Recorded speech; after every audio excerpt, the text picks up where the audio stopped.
avec une deuxième série de séances sur réaction nucléaire. Voilà. Nous avons ici le technotium. Voilà. Voilà, technotium. Et nous avons le molybdène. OK. Et nous avons ici le deutérium. On va voir. Ça, c'est demi-vie de cet élément radioactif. Et nous allons donc lire le sujet. Il y a 3 questions. Il y a question numéro 1, la question numéro 2 et la question numéro 3. La scintigraphie est un procédé utilisé en médecine qui consiste à administrer une substance radioactive comme le technotium, puis à repérer grâce à un détecteur les rayons gamma qu'elle émet. Le technotium, se fixant préférentiellement sur les lésions osseuses du squelette, peut être détecté par une gamma caméra. Ce dernier fournit par la suite une image du squelette, scintigraphie osseuse. Tous les noyaux du technotium sont radioactifs. Numéro 1, l'isotope 97 du technotium TC 9743 de demi-vie 90,1 jours est synthétisé en bombardant un noyau de molybdène 96 MO 9642 avec un noyau de deutérium XAZ. Petit a, qu'appelle ton noyau isotope? Petit b, écrit l'équation de la réaction de synthèse du technotium à partir du molybdène en précisant les valeurs de A et Z, sachant qu'ils se forment en même temps un neutron. C, à quel élément chimique appartient le deutérium? Merci. À la question numéro 1, on dit qu'appelle ton noyau isotope? On va dire ça oralement. Les noyaux isotopes, ce sont des noyaux qui possèdent, voilà, les noyaux isotopes, ce sont des noyaux qui possèdent le même nombre de protons. Est-ce que vous comprenez? Le même nombre de protons, c'est-à-dire le même numéro atomique, et des nombres de neutrons différents, c'est-à-dire un nombre de masse A différent. C'est tout comme on dit définir isotope d'un élément chimique. Voilà, donc c'est ça. Noyaux isotopes, ce sont je reprends encore la définition, ce sont des noyaux qui possèdent le même nombre de protons et des nombres de neutrons différents. C'est tout. Voilà. Maintenant, on va passer à la question petit b. On dit le technotium est synthétisé à partir du molybdène. Donc, on bombarde le molybdène par un deutérium qu'on ne connaît pas. On va aller déterminer ça. Et il se forme en même temps un neutron. L'équation bilan, regardez l'équation. Équation bilan d'abord. Équation bilan. Équation bilan. Voilà. Quelle est l'équation bilan de la réaction nucléaire? C'est bon? On prend le molybdène parce que le technotium est formé à partir du molybdène. On le bombarde par le deutérium et il se forme ce produit plus le neutron. On nous a déjà précisé tout ça là. Regardez, je reprends. MO 96 42 plus XAZ. C'est bon? On obtient le technotium TC 97 43 plus un neutron 1 0. Voilà, c'est ça. Maintenant, on dit tout en précisant en même temps les valeurs de A et Z. C'est ce qu'on nous a demandé. Et trouver maintenant quoi? Le symbole. À quel élément appartient? Le deutérium. Ok, ici, pour trouver les valeurs de A et Z, nous allons appliquer quoi? Les deux lois de conservation. Il y a la loi de conservation du nombre de masses et la loi de conservation du nombre de charges. On est d'accord? Voilà. On va écrire conservation du nombre de quoi? Du nombre de masse A d'abord. Regardez, on va faire 96, c'est ça le nombre de masse, plus A est égal à quoi? 97 plus 1. Ici, lorsque vous calculez, vous obtenez ici, ça fait 98 moins 96, il reste 2. On va faire 98 moins 96, il reste 2. Maintenant, conservation du nombre de quoi? Conservation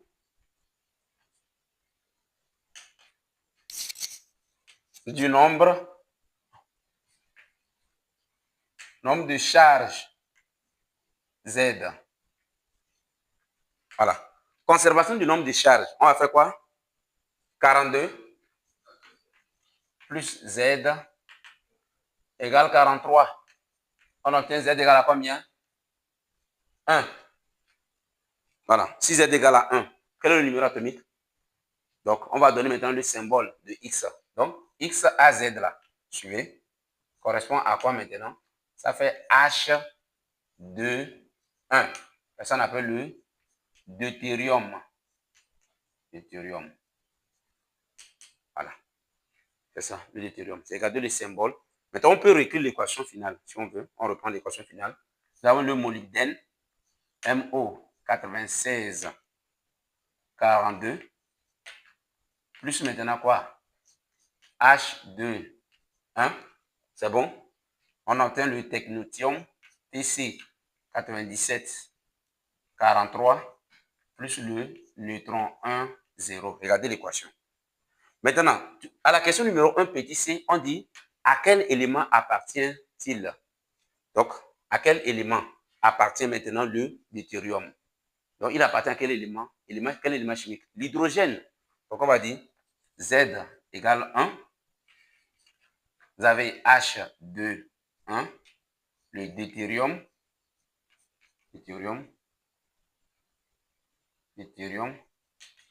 appartient à quel élément? À l'élément chimique hydrogène. Donc, à l'élément hydrogène. C'est bon? Parce que regardez le symbole. Z, le numéro atomique égale à combien? C'est 1. Donc, ça veut dire que c'est quel atome? C'est l'hydrogène. Donc, nous allons donc passer à la question numéro 2. À la question numéro 2, l'isotope 99 du technetium TC8943 présente la particularité et l'avantage de pouvoir être produit sur place par désintégration du molybdène 99, MO 9942. Une infirmière prépare une dose de technetium 99 2 heures après son activité étant égale à 79,5% de sa valeur initiale. Elle l'injecte à un patient. Petit a, écrire l'équation de la réaction nucléaire permettant d'obtenir le technetium 99 à partir du molybdène 99. Préciser le type de désintégration dont il s'agit. Petit b, définir l'activité d'une source radioactive et établir la relation entre l'activité, la constante radioactive et le nombre de noyaux présents. C. Déterminer la valeur de la période radioactive du technetium. D. L'activité maximale des doses administrées en TC 8943 ne doit pas dépasser 17,9 becquerels. Quelle est la masse maximale du technetium 99 que doit contenir la dose préparée? Ok.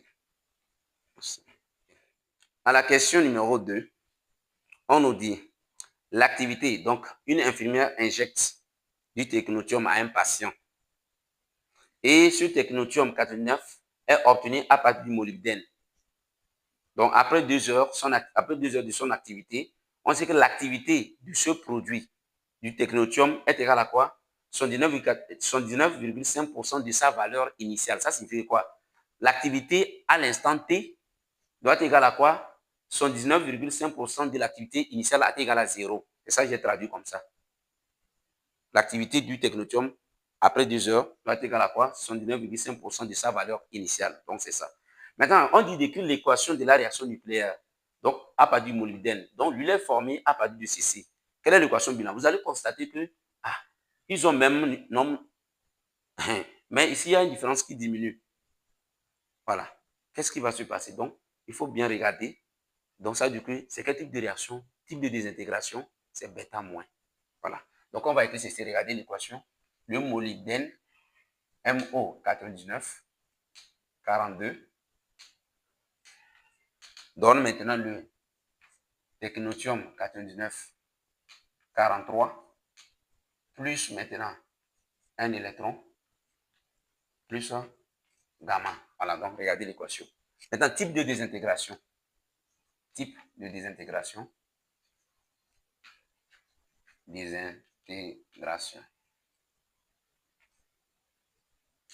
c'est quoi? C'est la désintégration bêta moins ou tout simplement radioactivité bêta moins. C'est tout. Donc, c'est la désintégration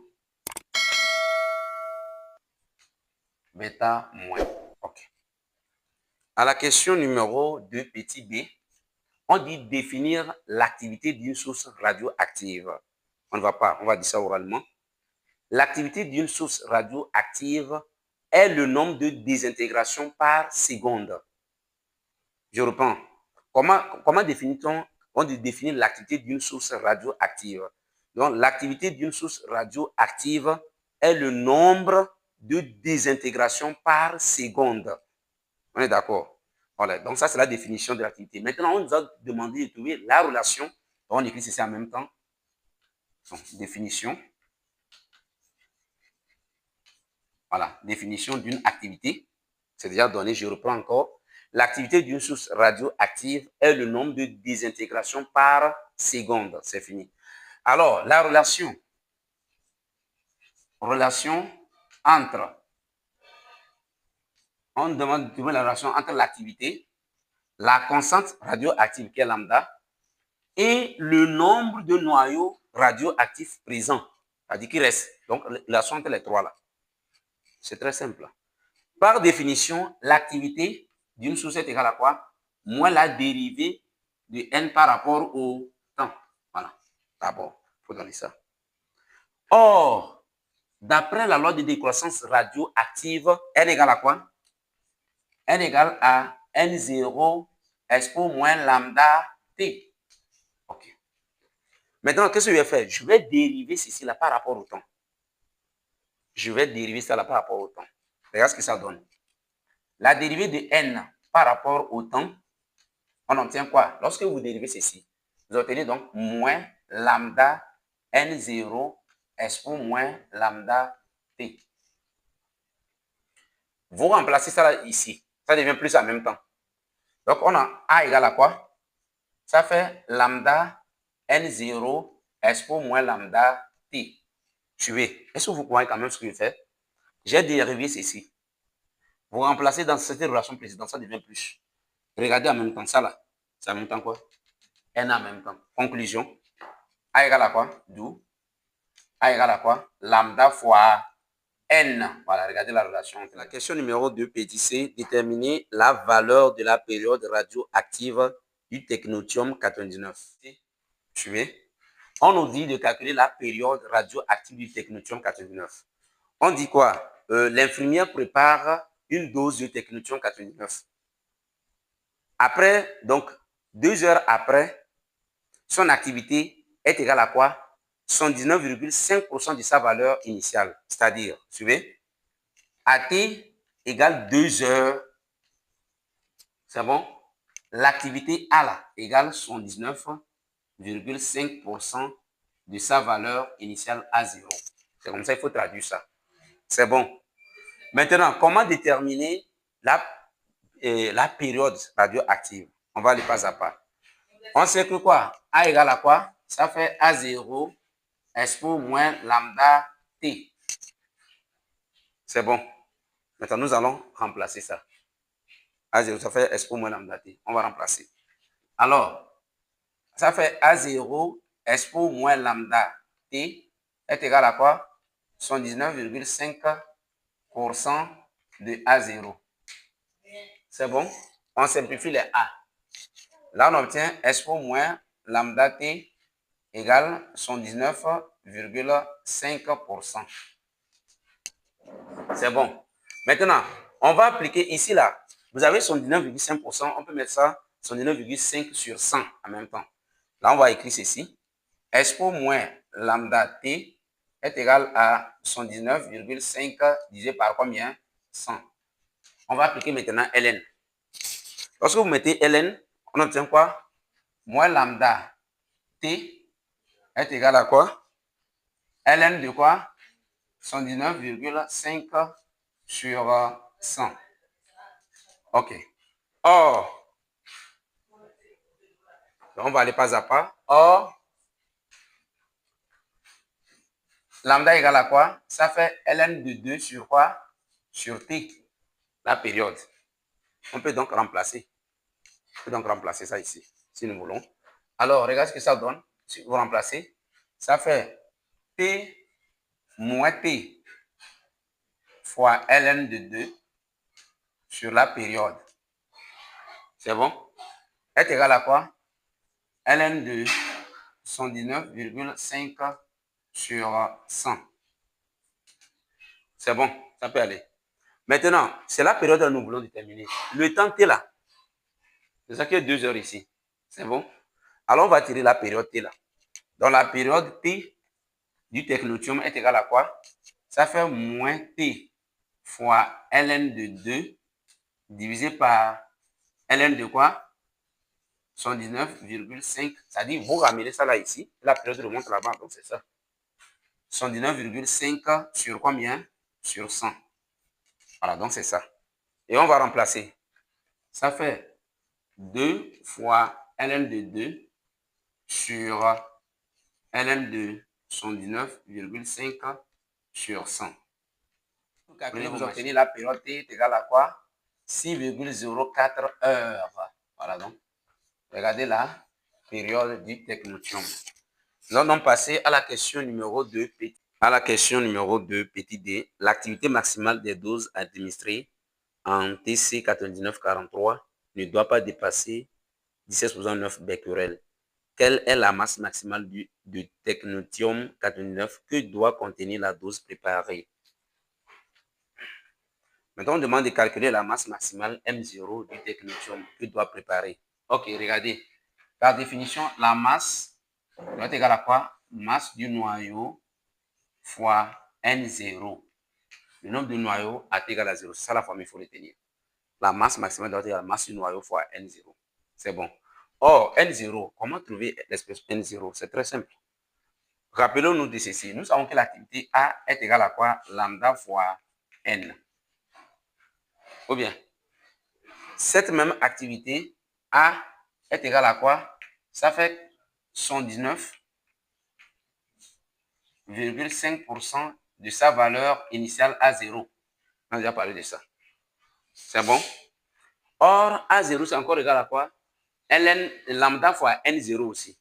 Dans vous écrivez ceci, ça dit que lambda N est égal à 119,5% fois lambda N0. C'est bon. Maintenant, regarde ce que ça donne. On simplifie le lambda, non? Là, vous obtenez N égale à quoi? 119,5 sur 100 fois quoi? N0. On va tirer quoi? N0. Alors que N0 serait égal à quoi? Ça fait 100 fois N sur 119,5. Ok. Alors, on peut remplacer ça là-bas. C'est bon. Alors, vous obtenez M0, la masse maximale est égale à quoi? Masse du noyau. Or, la masse du noyau, c'est ça que vous voyez ici. La masse du noyau, ça fait quoi? A fois MP. On nous a donné la masse en unité de masse atomique de technotium.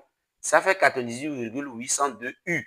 Or, U là, ça fait quoi? Ça fait 1,66, 17% moins 27 kg. Donc, pour trouver la masse du noyau, on fait 98,882 fois, voilà, 1,66, 17% moins 27 kg. C'est bon? Alors, on continue. On remplace fois quoi? Fois 100 N sur 119,5. Nous savons aussi que quoi? Suivant nous a donné l'activité. Nous savons que quoi? Lambda est égal à quoi? On va tirer N. N égale à quoi?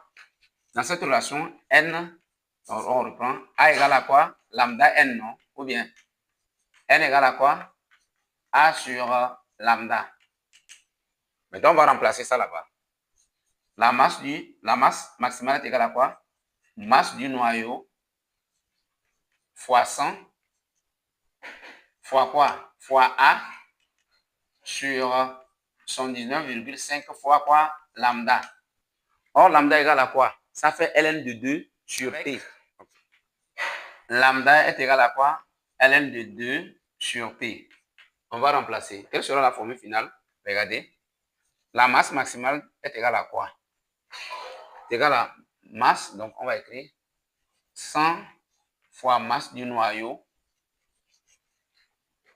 fois A fois T. Donc, vous devez remplacer lambda par quoi? ln de 2 sur T. Donc, l'inverse, la période va monter sur 79,5 fois ln de 2. On va remplacer. Ça fait 100 fois 98,802 fois 10 fois quoi? 1,666, 17% moins 27 fois l'activité 17% 9. Voilà, maintenant fois quoi? Vous avez la période du technotium. Le technotium, voilà, c'est ça la période ici. Vous avez la période, c'est 6,04 heures. Donc, on va convertir ça aussi en secondes. Alors, vous allez faire ceci. 6,4 fois maintenant 1 heure, ça fait 3600. C'est bon. Maintenant, divisé par quoi? De nouveau machine. 79,5 fois Lm de 2. Voilà. Quelle sera la masse maximale? Vous voyez calculer. Ici, c'est la masse du noyau. J'ai déjà expliqué ça. Donc, ça fait 98,882 U. Or, U égale à quoi? On peut écrire ça. 1 U égale 1,66 10 exposant moins 27 kg. Voilà, donc c'est ça. Tiens, ici, 6, combien? Donc, 48, 10 exposant moins 12 kg. Voilà. Regardez la masse maximale. C'est ça. Voilà, donc c'est comme ça qu'il faut faire. Là, on doit passer à la question numéro 3. La question numéro 3. Le médecin porte son choix sur le produit qui disparaît le plus vite. Lequel des deux isotopes du technetium va-t-il choisir? Justifiez la réponse. OK.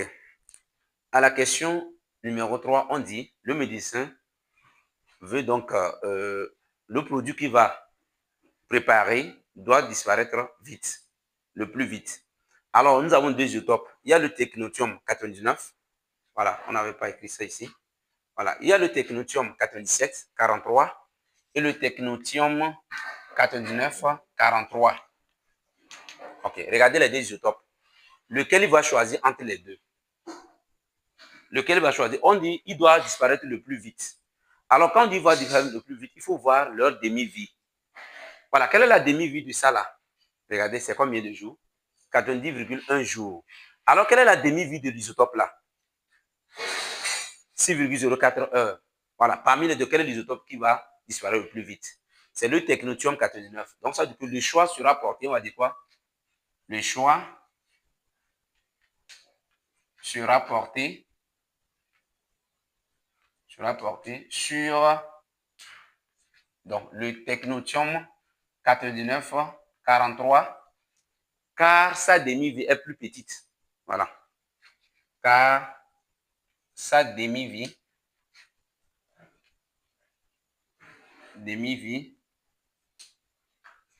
est plus petite. Voilà, c'est ça le choix. On veut le produit qui va disparaître le plus vite. Donc, lorsqu'on éjecte le patient, on constate que lui, sa demi-vie est longue, alors que cet isotope, sa demi-vie est plus petite. Donc, le choix sera porté sur l'isotope là. Regardez sa demi-vie. Voilà, donc c'est très important. C'est des exercices qui peuvent venir donc à l'examen. Bac 2026. Reprenez ça à la maison. Merci beaucoup.